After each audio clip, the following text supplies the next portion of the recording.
De una manera u otra, el pasar del tiempo tan rápido nos está generando mucha inquietud, porque el tiempo está pasando y de hecho no lo podemos controlar. Solo nos asombra que cada vez se va más rápido, y ahí por este tiempo todos dicen: increíble que ya llegamos a junio, llegamos a mitad de año, estamos terminando el primer semestre, y se vuelve exactamente eso, una inquietud de que el tiempo pasa demasiado rápido.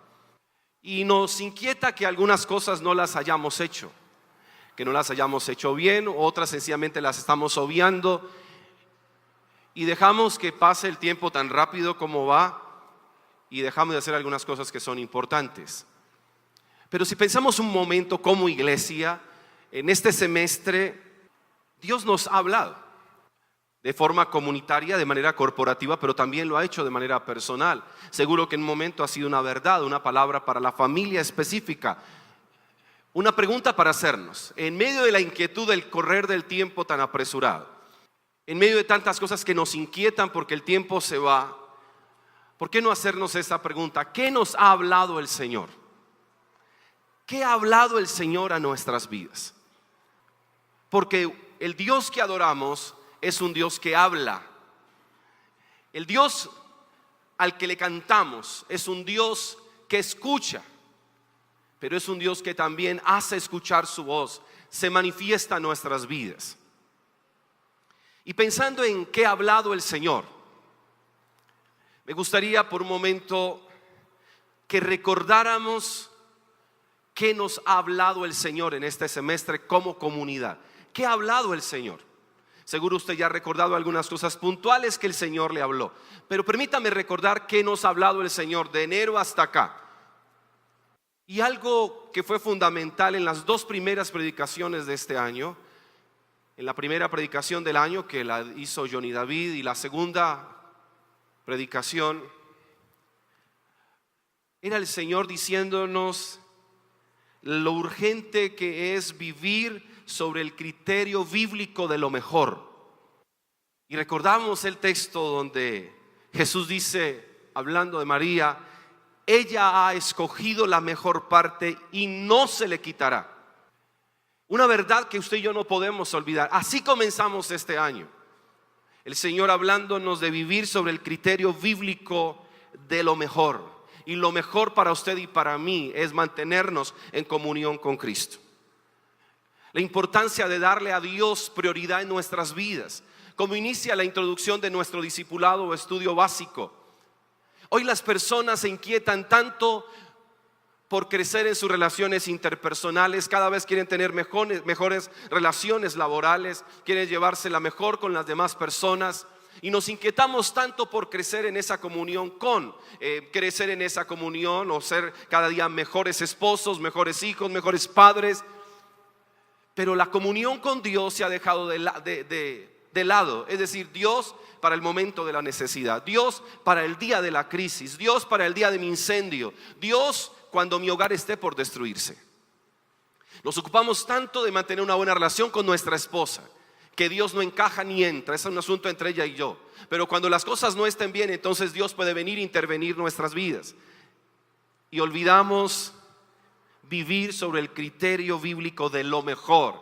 Y Cristo debe ser siempre el mejor para nosotros, lo mejor para nosotros. Ese deleite de escuchar su voz y ese deleite de ser escuchados también por Él. Pero luego viene nuestro día de ayuno. Recuerden que en nuestra comunidad cada semestre se inicia con un día de ayuno. Y ese ayuno es un derrotero para ese semestre. La palabra que Dios nos da marca una pauta en lo que será ese semestre. Y cuando hacíamos nuestro ayuno en el mes de enero, éramos desafiados a ser espirituales, no mejores personas. Porque es igual. Nos ocupamos tanto de ser mejores personas y al comenzar un año decimos: este año yo quiero ser una mejor persona. ¿Acaso eso es lo que la Biblia dice que usted y yo debemos ser? ¿Acaso el mensaje bíblico es ser una mejor persona? No. Lo que la Biblia dice es: debe ser espiritual. Ese es el desafío. No tanto ser una buena persona, pero sí ser espirituales.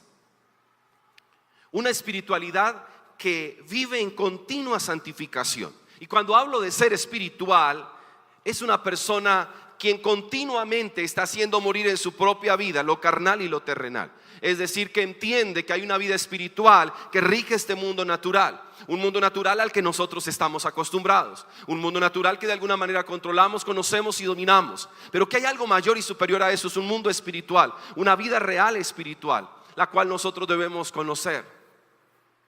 Llena de la moral de Dios, de la vida de Dios, de principios que trascienden los linderos de la eternidad. Normas, no. Religión, no me estoy refiriendo a un asunto de religiosidad.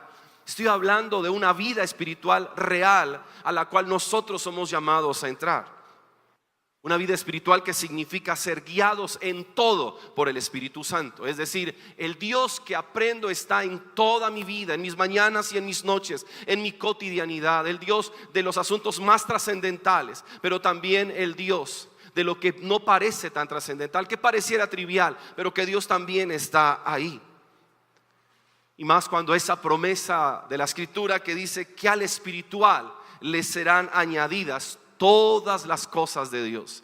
Creo que es un buen desafío para nosotros cuando sabemos que a alguien espiritual le son añadidas todas las cosas de Dios. Otra vez, una espiritualidad que se fundamenta en la comunión con Cristo. Es lo que Dios ha hablado. Nos estamos haciendo la pregunta: ¿qué ha hablado el Señor? Y recordar una dinámica que nosotros tendemos a olvidar. Présteme atención un momento. Yo creo que es un fenómeno dentro de la iglesia cristiana que queremos que cada sermón sea tan nuevo, tan innovador, que me descreste. Y lo peor es que caemos en el error de ir a la palabra para que ella me descreste. O por lo menos, si ella no me descresta, que me descreste el predicador con lo que acaba de encontrar. Que me descreste el predicador con su última revelación. Y empezamos a engañarnos cuando vamos tras el descreste de la Escritura y no por el principio de esa palabra que yo debo vivir. Así que cuando vuelve y se dice algo que ya se había dicho, note que generalmente nosotros inmediatamente lo calificamos como aburrido. No, ¿otra vez me va a hablar de eso? ¿Otra vez vamos a hablar del mismo tema? Y saben que Dios desde el comienzo dijo: hey, y otra vez dígaselos y vuélvaselos a decir. Y esta palabra, dijo Dios, se la repetirás a tus hijos y a los hijos de tus hijos en el día y en la noche. La repetirás, la dirás, la volverás a decir. Y cuando hayas terminado de decirla, vuélvela a decir. ¿Por qué nos aburre que se nos repita la palabra? ¿Por qué se nos hace aburrido que se nos vuelva a decir? Pregúntele al que está a su lado: ¿por qué se está durmiendo? ¿Porque no le gusta lo que están diciendo? Pregúntele. ¿Y ya por qué se está durmiendo? ¿Porque no le gusta lo que están diciendo? La palabra es esa verdad que una y otra vez nos recuerda una verdad que usted y yo tendemos a olvidar. Y luego vino Josué, que tanto tuvo que ver con nosotros. Josué capítulo 1 y capítulo 2. Y aprendíamos tres cosas básicamente. Aprendíamos en Josué la necesidad y la urgencia de tener fe para avanzar, la urgencia de tener fe para hacer transiciones y fe para no retornar. Podríamos de esta manera sintetizar un poco toda la reflexión de Josué. Llamados a una fe que nos hace trascender. Llamados a una fe que nos dice que nuestra vida está delante de nosotros y no atrás de nosotros. Es que el gran problema nuestro es cuando nuestra fe solo se basa en que Dios me solucione los problemas del ayer y se me olvida que ese Dios que vive en un eterno presente me está impulsando a que viva mi hoy y me proyecte hacia el día de mañana.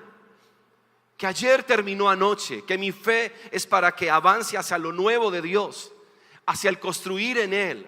Cuando usted mira su vida y ve que tiene una vida real, una familia real, unos compromisos económicos reales.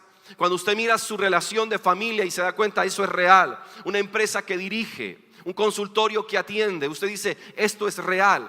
Y esa realidad en la que usted vive Es una realidad en la cual usted tiene que avanzar y tiene que trascender y no se puede detener. Solo que nos llenamos de argumentos, nos llenamos de prejuicios, nos llenamos de mentiras, nos llenamos de sentimientos y no avanzamos. Nos llenamos de sentimientos y no perseveramos. Necesitamos esa fe para avanzar. Necesitamos esa fe para hacer una transición que produce crisis, que mueve tantas cosas en nuestras vidas, pero que es importante. Necesitamos esa fe para no retornar, es decir, ni un solo paso atrás.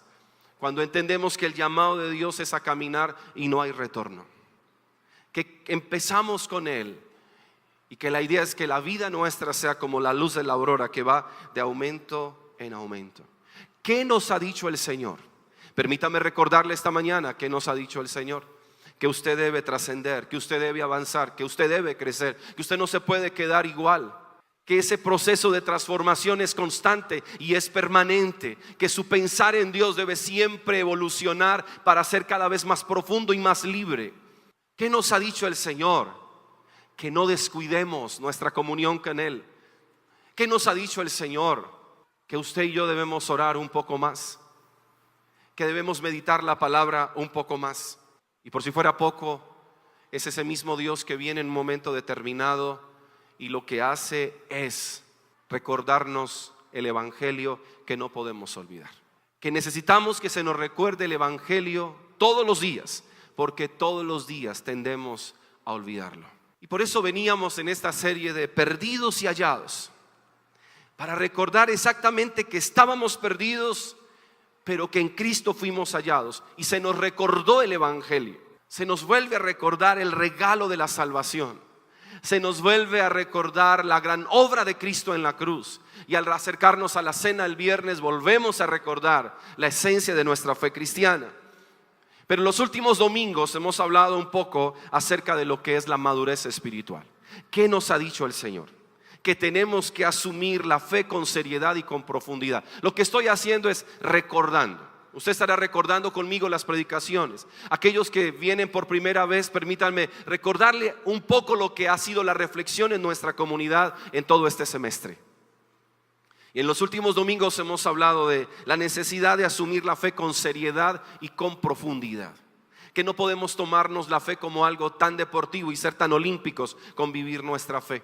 Una fe, una madurez espiritual que trasciende nuestros sentimientos, una fe que trasciende nuestro quehacer, una fe que nos dice que la fe verdadera no se maneja al antojo de cada uno. Que usted debería replantear muy bien su espiritualidad cuando le hablan de crecimiento espiritual y usted empieza a observar y a mirar si quiere o no quiere.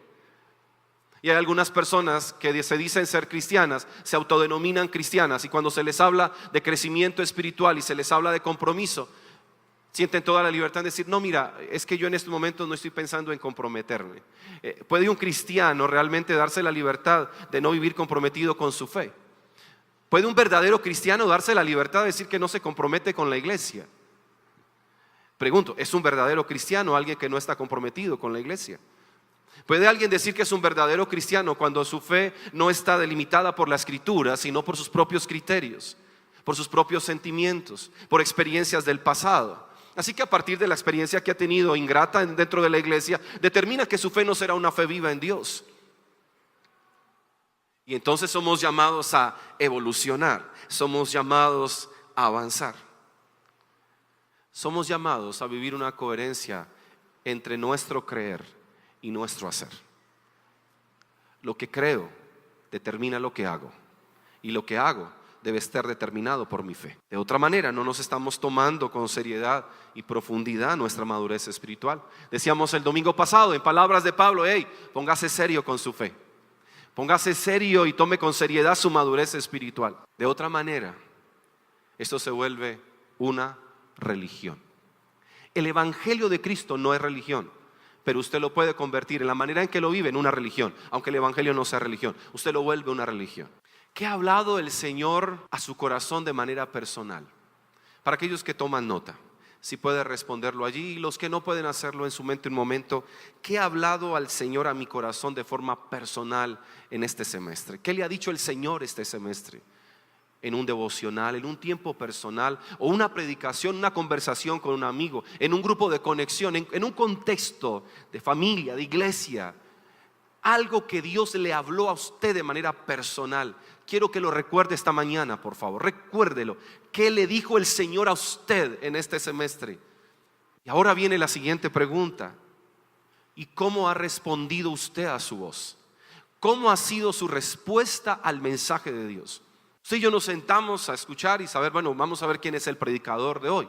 Y nos sentamos a escuchar una predicación, o nos sentamos para escuchar la voz de Dios. Y tenemos el deseo y la intención de dejarnos influenciar por la palabra. Amados, la predicación no se puede quedar en la retórica, en ser un mero discurso. Tiene que ser trascendental. Es la voz de Dios hablando a mi corazón. ¿Ha hablado el Señor a nosotros en este semestre? ¿Le ha hablado a usted? Seguro que sí le ha hablado. Ahora vienen preguntas que nos hacen evaluarnos. ¿Creció en este semestre en su devoción por Dios? ¿Ha crecido en su devoción por Dios en este semestre? ¿Siente que ha crecido su devoción por Dios, su pasión por Él? Y cuando hablo de devoción, es una entrega cada vez más profunda, un caminar más permanente. Es decir, en este semestre usted siente que entre Dios y usted hay cada vez más comunión, porque usted cada vez profundiza más con Él. ¿Hay más intimidad entre Dios y cada uno de ustedes en este semestre?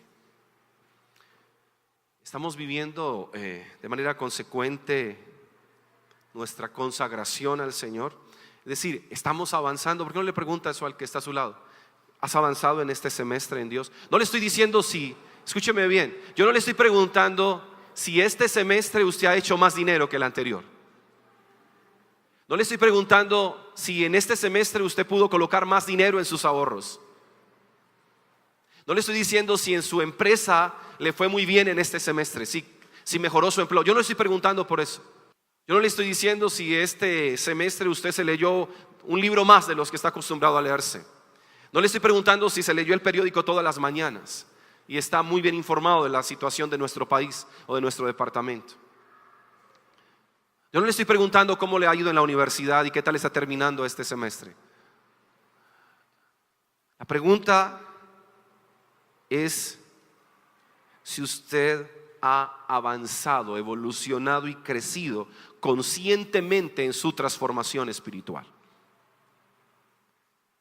¿Es un semestre de más madurez? ¿Siente que junio lo comienza más maduro que como terminó enero? ¿Está haciendo que su vida crezca de forma integral? ¿Se ve más maduro ahora? No porque le salió otra arruga y usted se miró y sí, pastor, yo estoy más maduro, este mes tengo más canas. Estoy hablando de el carácter, más depósito, más claridad, más simple y al mismo tiempo más profundo, más parecido a Cristo.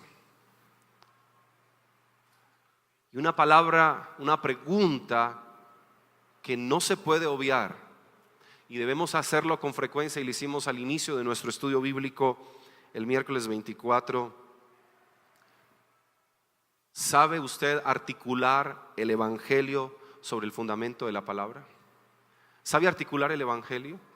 ¿Sabe usted, dice yo, que Dios nos llamó a predicar el evangelio? Y quiero hacerle esta pregunta: ¿sabe usted predicar el evangelio? ¿Lo sabe predicar? Hay cristianos que dicen: yo sé que tengo que predicar el evangelio, pero es que yo no sé cómo se predica el evangelio. Eso es lo que estamos diciendo. ¿Sabe articular el evangelio? ¿Y sabe articular el evangelio con la palabra? ¿Sabe predicarlo? Si de repente, siendo las 11:12 de la mañana, les diría: vamos a orar y nos vamos a ir de este lugar al parque, y quiero que nos vamos a todas las esquinas que están cerca de ese parque y predique el evangelio. Pregunto, ¿sabe qué va a decir? ¿Sabría qué va a decir? Podríamos hacerlo ahora mismo, podríamos orar y decir: los espero en el parque. Y cuando estemos en el parque les pediría a unos que se vayan en dirección norte, sur, oriente y occidente. Ustedes váyanse toda esta nave a la sección de las clínicas. Ustedes vamos a irnos todos a este lado y ustedes vamos todos hacia arriba. Y cualquier persona que se encuentre, por favor, predíquele el evangelio. Mi pregunta es: ¿sabe qué va a decir? ¿Sabría qué predicar? Y si usted se está respondiendo ahora mismo que no, eso significa que usted no sabe articular el evangelio sobre el fundamento de la palabra. Amados, entonces, ¿qué estamos haciendo? Entonces, ¿de qué se trata este evangelio? Entonces, ¿de qué se trata esta fe? ¿Creen ustedes? Bueno, alguien estará diciendo, pero venga, yo vine por primera vez y usted ahora me va a llevar a predicar. El que vino por primera vez y dice, lo acompaño, entonces usted se hace al lado mío y me escucha predicar y aprende cómo se articula el evangelio y cómo se anuncia a Cristo. Pero para que el que esté a su lado se relaje, dígale tranquilo que no vamos a ir al parque hoy. Aquí. No vamos a ir al parque. Porque ahora usted empieza a pensar, ¿yo qué digo? Ahora me voy, me mandan para la 14 y ¿yo qué digo? No, tranquilo, quedémonos aquí. Pero con el desafío de tenemos que saber articular el evangelio. En palabras de Pablo, lo decíamos el domingo pasado, ¿está aprovechando usted bien el tiempo? ¿Lo está aprovechando bien? ¿Le sacó provecho a este semestre o este semestre le sacó provecho a usted?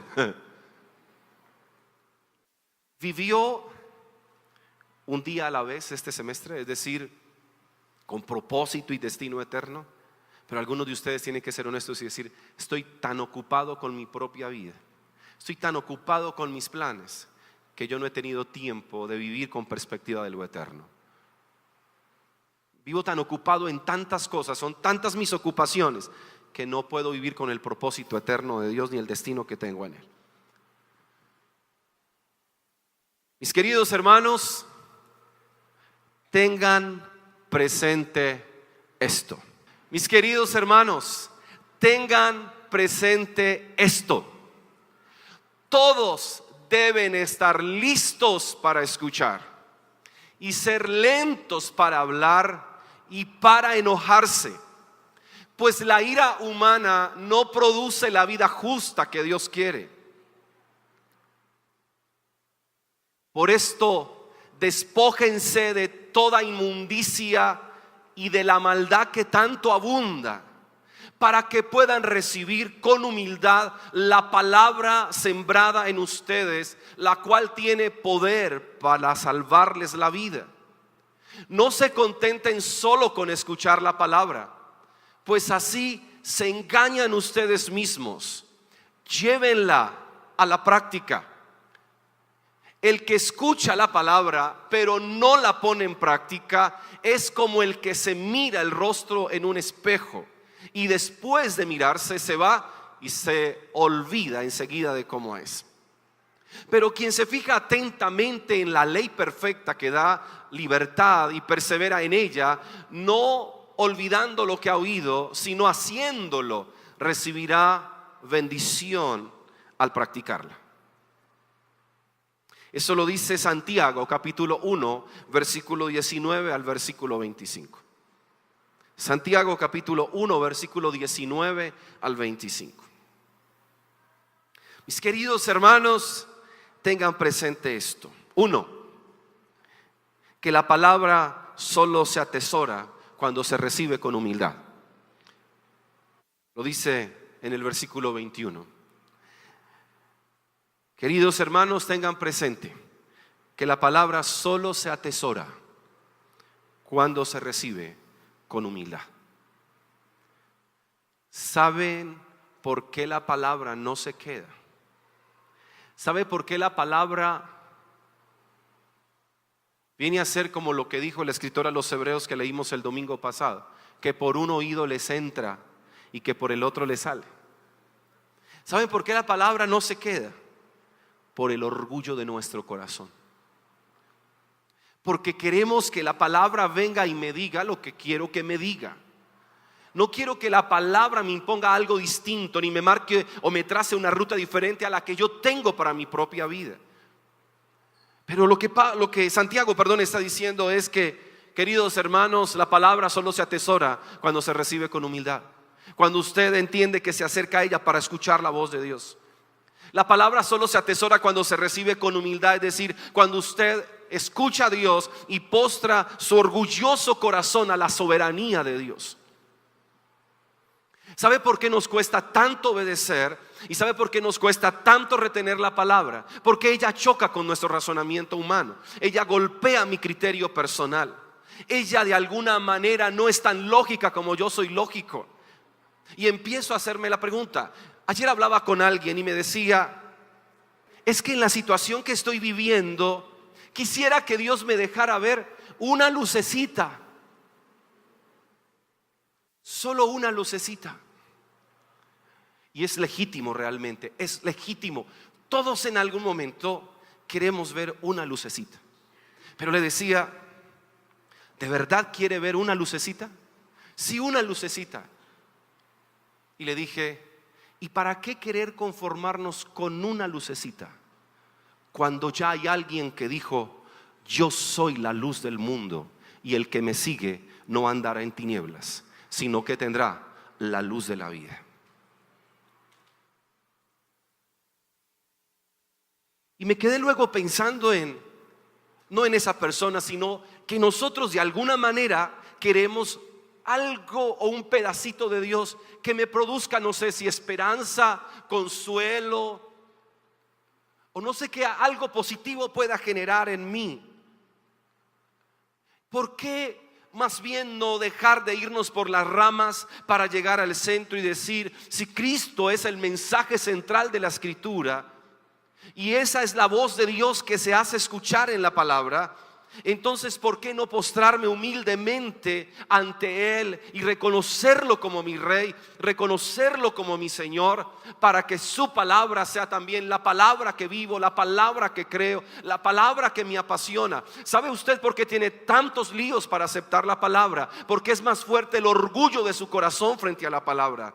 ¿Sabe por qué usted le hace tanta resistencia al evangelio? ¿Sabe por qué? Porque el evangelio le está diciendo que la manera en que vive no es la correcta, que hay una mejor manera de vivir y una única manera de vivir que agrada a Dios a través de Cristo Jesús. Pero ¿sabe por qué no la podemos aceptar? Porque queremos un evangelio que viene y se me predica a mi manera. Ese evangelio que viene a la carta. Por favor, hoy quiero 3 promesas, 2 manifestaciones del Espíritu Santo y un abrazo del Padre, para irme pleno, para irme feliz a mi casa. Queremos el evangelio a la carta y es: quiero venir y que canten los 2 himnos que a mí me gustan, que oren sobre el salmo que a mí me encanta. Alguien dirá: quiero que en la tercera canción todos salten. El otro dice: ay, que ni se muevan porque me distrae. Y termina siendo aún el mismo culto colectivo un asunto donde este lucha por la forma en que lo cantaron, este se pelea por la forma tan dormida en que se dijo, este dirá: tan bullosos o escandalosos que están hoy. Y termina siendo todo un culto que debe ser entregado al Señor, un culto que se discute porque no estuvo ni a mi gusto ni a mi altura, no está de acuerdo a lo que yo quería.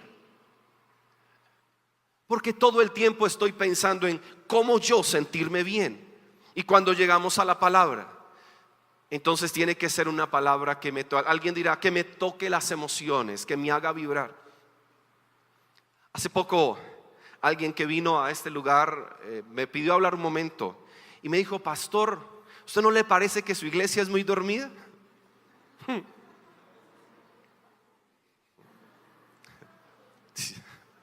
Yo le dije: ¿qué quiere decir con que son muy dormidos? Había mucha gente dormida y me dijo: no, es que usted predica y la gente no dice amén, y la gente no aplaude, y la gente no dice aleluya. Le dije: mire, la verdad, a mí que me griten un amén no me emociona tanto como que alguien se vaya humillado por la palabra a vivir la palabra. Le dije: porque conozco muchos cristianos que gritan amén y aleluya y se dan su habladita en lenguas en el público y salen y viven como se les da la gana. Y dije: entonces yo no sé aquí quién será el dormido.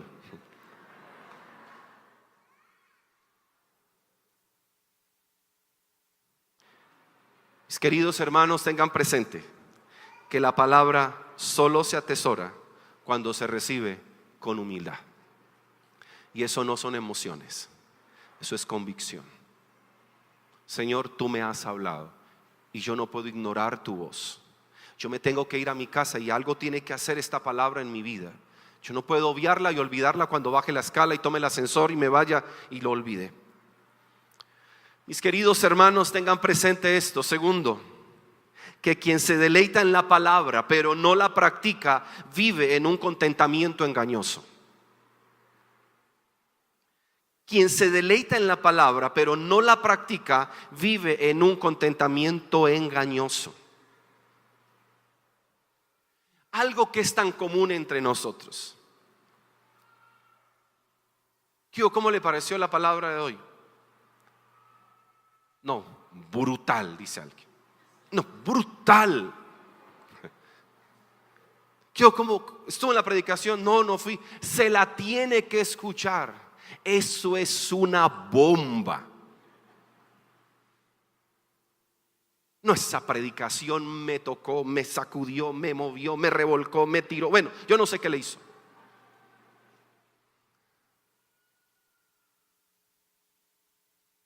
¿Y después qué? Pregúntele el viernes, oiga, ¿cómo le va con esa bomba?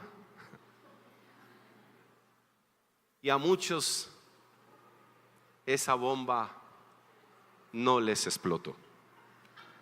Es una bomba que amenazó. 5, 4, 3, 2, se mojó la mecha. La bomba no explotó. Venga, y usted me dijo el lunes que nos vimos que esa predicación el domingo fue bomba. Tenemos un tiempito, tomémonos un café y me comparte. Mi hermano, yo no me acuerdo de nada. Yo sí me acuerdo que en el momento fue una bomba, pero ahora ni para Granada alcanza, ¿no? Ni para eso alcanzaría. Porque de alguna manera muchas veces nos deleitamos en la palabra, y ahorita lo puedo explicar un poco mejor cuando hable del punto 3, que será el último también. Déjeme el 2 ahí, por favor, Junior. Y es cuando nos deleita el discurso, cuando nos deleita la retórica.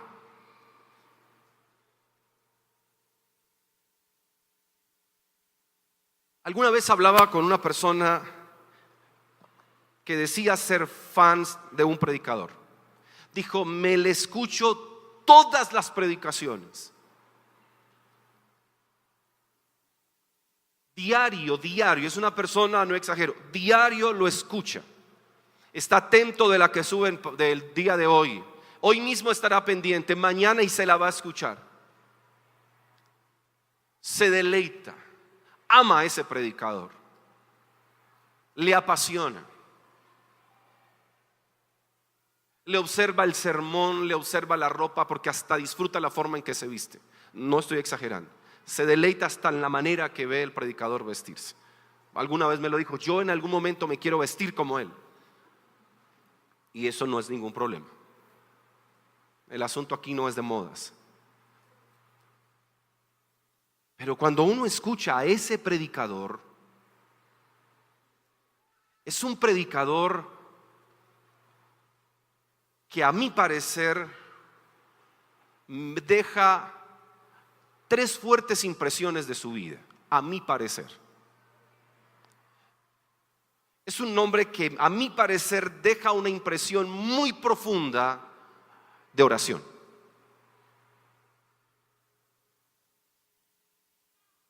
Por lo que veo, por lo que escucho, veo que para él la oración es un elemento clave de la vida cristiana. Hay otro elemento que veo en su vida y es su fe. Y el tercero, su santidad, la forma en que percibe la vida cristiana en santidad. Y siempre creo que hay 3 cosas, y siempre que lo escucho predicar, siempre me quedo con esas 3 elementos de la fe cristiana para vivirlos: oración, fe y santidad. Así que alguna vez, hablando con esa persona que sigue a este predicador, que se deleita tanto en esa predicación, le dije, ¿qué tan profunda es ahora tu vida de oración? Yo no, la verdad, pastor, por las situaciones que he vivido, mis crisis, la verdad que casi no estoy orando. Es que yo tengo una rabiecita con Dios y la estoy trabajando, no estoy orando. ¿Cómo está su fe? ¿Cómo está su vida de santidad? Y muy honestamente, ni estaba orando, ni estaba actuando en fe, ni estaba buscando vivir en consagración y en santidad.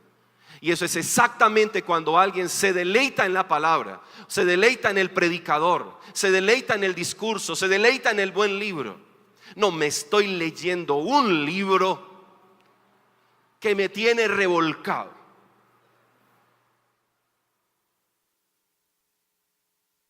Eso no está mal. Hay personas que se deleitan leyendo, meditando, extrayendo, escribiendo, sacando. Eso no está mal, eso lo tenemos que hacer. Pero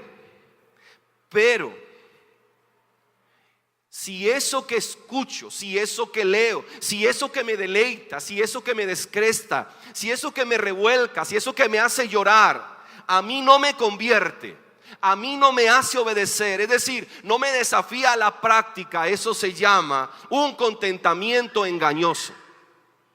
Lo dice Santiago. Eso es engañarnos a nosotros mismos. Eso es engañarnos a nosotros mismos. El autoengaño que viene de una autodeterminación es una de las peores cosas que un cristiano puede hacer. El autoengaño que viene de una autodeterminación es una de las peores cosas que un cristiano puede hacer. Porque racionalizar nuestro pecado y justificar nuestra inactividad es una trampa mortal. Si usted es el cristiano que por estos días justifica no hacer nada para Dios ni para la iglesia, usted está en una trampa mortal. Si usted está buscando la manera de justificar su propio pecado, usted justifica su fornicación, usted justifica su adulterio, usted justifica su actitud deshonesta, usted justifica su mentira, eso es una trampa mortal en la que usted ha caído. Y pueden ser cristianos que gocen mucho de la reflexión bíblica, pero si al mismo tiempo no practican lo que creen, ni lo que predican, ni lo que se les predica, eso es una trampa mortal. El peligro con la palabra, dice Santiago, es como el peligro del espejo.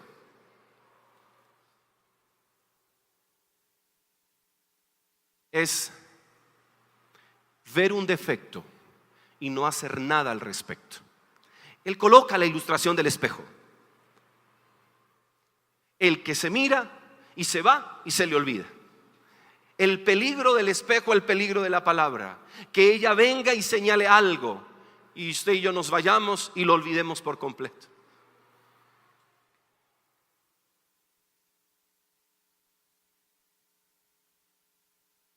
Porque queremos ir a la palabra, pero queremos que ella saque de nosotros solo la mejor versión, la mejor pose.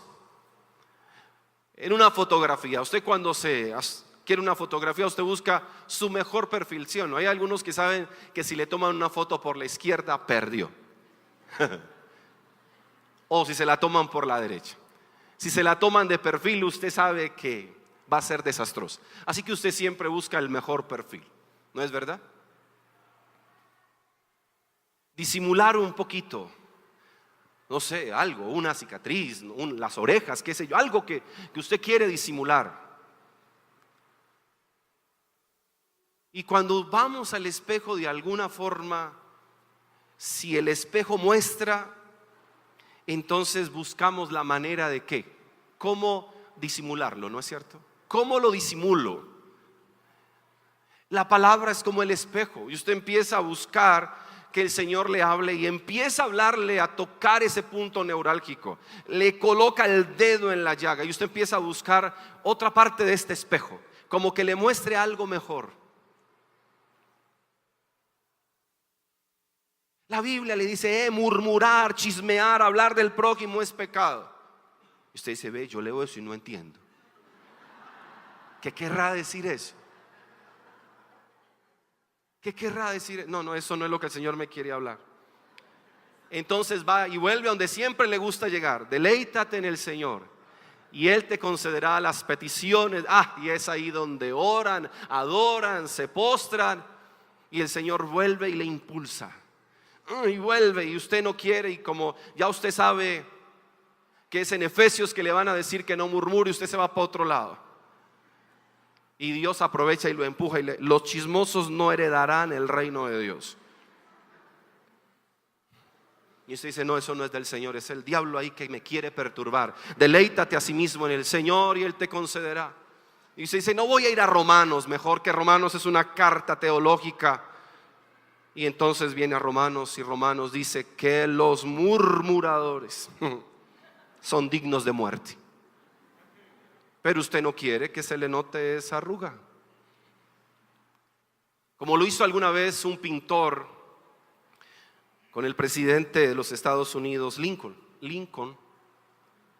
Y dice que él quería, lo habían pintado varias veces, y él también quería hacer un retrato del presidente. Así que él mira al presidente, él busca el perfil del presidente y busca por todos los lados y pinta. Y dice que en un momento el presidente lo mira y le dice: mira,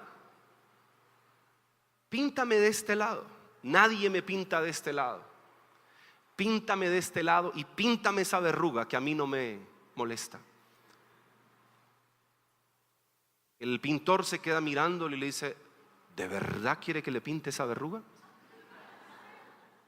Y le dijo: sí, es que es mi verruga, y el que quiera ver mi foto, que la vea con verruga y todo. Mira el que está a su lado y pregúntele: ¿cuál es la verruga que estás escondiendo? ¿Qué es eso? ¿Qué es eso que no queremos que se nos vea? Y cuando me refiero a eso es: ¿qué es aquello de la palabra que Dios le está diciendo que vaya, y usted le busca pintarlo de otra manera? No podemos pasar por la palabra apresuradamente, como cuando pasamos por un espejo. ¿Se ha pasado por algún espejo de un almacén?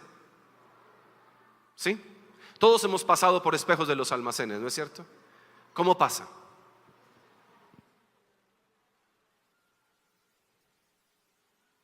Se pasa por una vitrina que tiene espejo, y los señores de repente pasamos, miramos y nos vamos. Ellas sí son un poco más cuidadosas, ellas se quedan y hacen que ven el maniquí.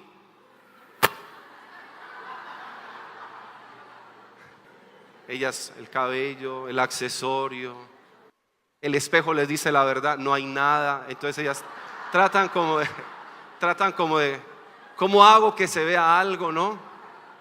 Sin embargo, se pasa apresuradamente. Así muchas veces pasamos por la palabra apresuradamente, como para cosas muy superficiales, como para decirnos que de pronto el blower se dañó, que lleva la camisa torcida, la corbata torcida. La amonestación de la palabra es: dedíquele su atención y esté atento a la voz de Dios. Dedíquele su atención. Atienda, Dios está hablando. Porque es que está el que se deleita. Todavía estoy hablando un poquito del punto 2, solo que les aceleré el 3. El que se deleita solo en la palabra. Pero también está el que en ese deleite solo acumula doctrina. Y eso sí que se está viendo hoy dentro de la iglesia.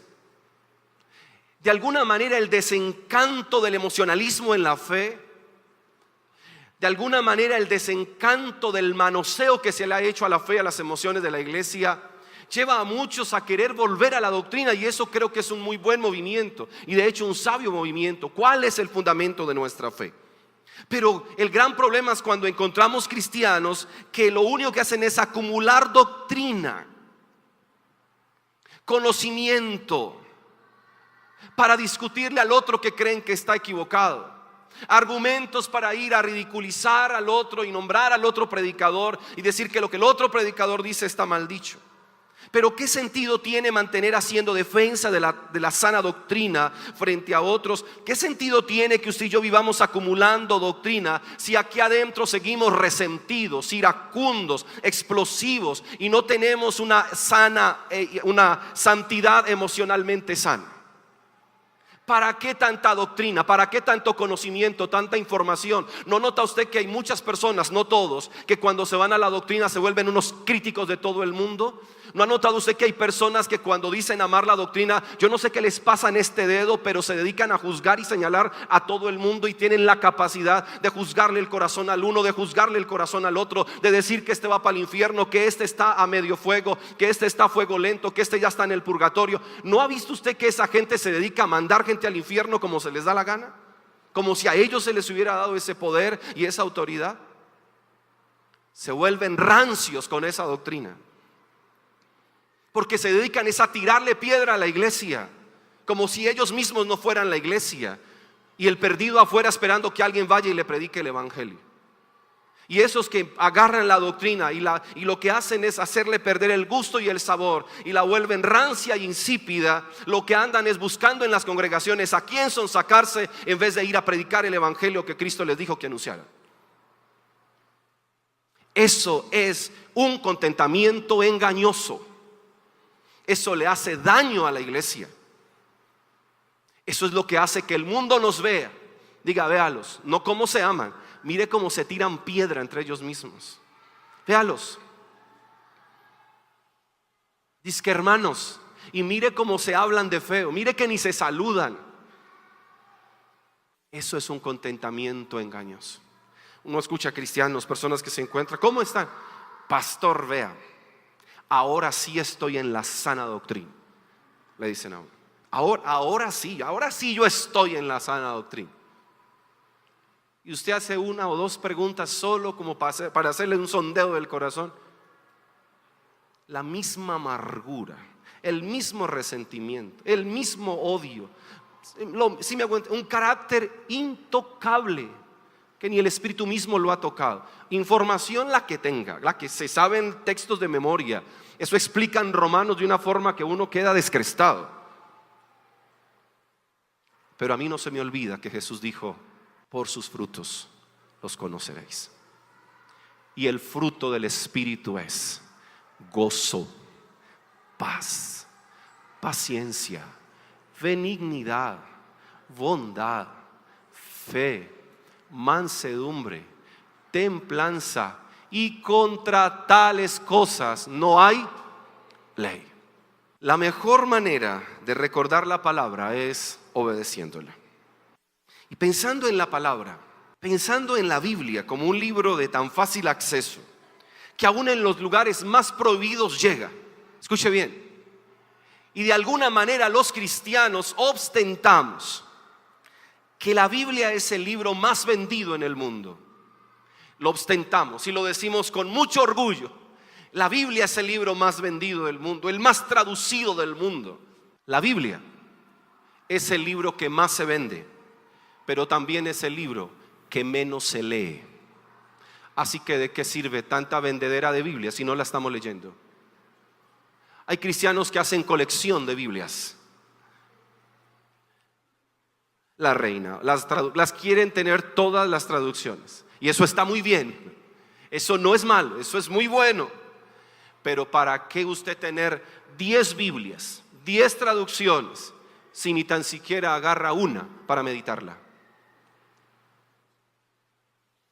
Le pregunto, ¿cuántas Biblias tiene usted? No me responda. ¿Cuántas Biblias tiene usted? Y usted dice, menos mal yo no tengo ninguna. Usted está igual que el que tiene 10, igual de peor. Usted dice, y me salvé, yo no tengo Biblia en mi casa. Si usted no tiene Biblia en casa, muy particular que usted sea un cristiano sin Biblia.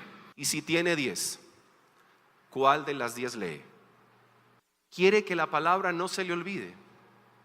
¿Sabe cuál es la mejor manera de que a usted las predicaciones no se le olvide? ¿Sabe cómo? Obedezca, practíquelo. Deje que la palabra dominical le dé agenda para toda la semana. Imposible olvidarlo. Es la praxis del evangelio la que hace que nunca olvidemos el fundamento, la palabra del Señor. Y quiero terminar con 1 de Juan, capítulo 5, versículo 3. Si la iglesia celebra el amor de Dios, celebramos el amor incondicional del Señor, celebramos su salvación. También recordamos que amamos al Señor, porque Él nos amó primero. Y Juan dice, en esto consiste el amor a Dios, en que obedezcamos sus mandamientos, y estos no son difíciles de cumplir. Podemos leerlo juntos. Dice, en esto consiste el amor a Dios, en que obedezcamos sus mandamientos, y estos no son difíciles de cumplir. El llamado que usted y yo tenemos, mis queridos hermanos, es a obedecer la palabra. ¿Quiere ponerle título a esta predicación? Colóquelo así simple como lo pone la versión internacional. El título: hay que poner en práctica la palabra. Para aquellos que vienen por primera vez a esta casa, seguramente es primera vez que están escuchando, no sé, una predicación cristiana. A ustedes que vienen por primera vez a esta casa, solo quisiera decirles 3 cosas. Porque pues todo lo que dije ahora usted dirá, pero yo nunca he tenido un acercamiento a la Biblia, ¿por qué me regañan que porque no la he leído? No. Si usted vino por primera vez, gracias por quererme escuchar y aguantarme este tiempo. Pero esto es algo que Dios quería comunicarnos, pero que si lo trajo a usted esta mañana es porque seguramente Él también quería que usted lo escuchara. Y que lo escuche y me permita sumarle 3 cosas. Usted necesita 3 cosas en su vida. Usted necesita creer en Cristo. Usted necesita arrepentirse de sus pecados. Usted necesita convertirse al Señor. Para que también, como dice el texto que leímos, podamos ver cómo por la palabra nosotros somos bendecidos y podemos ser bienaventurados. Recuérdelo.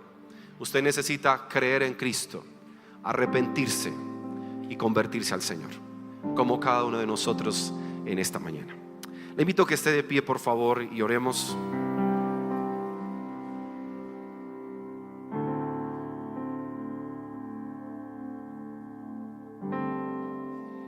Si quiere responder a la palabra en postración, entonces puede postrarse ahí donde está.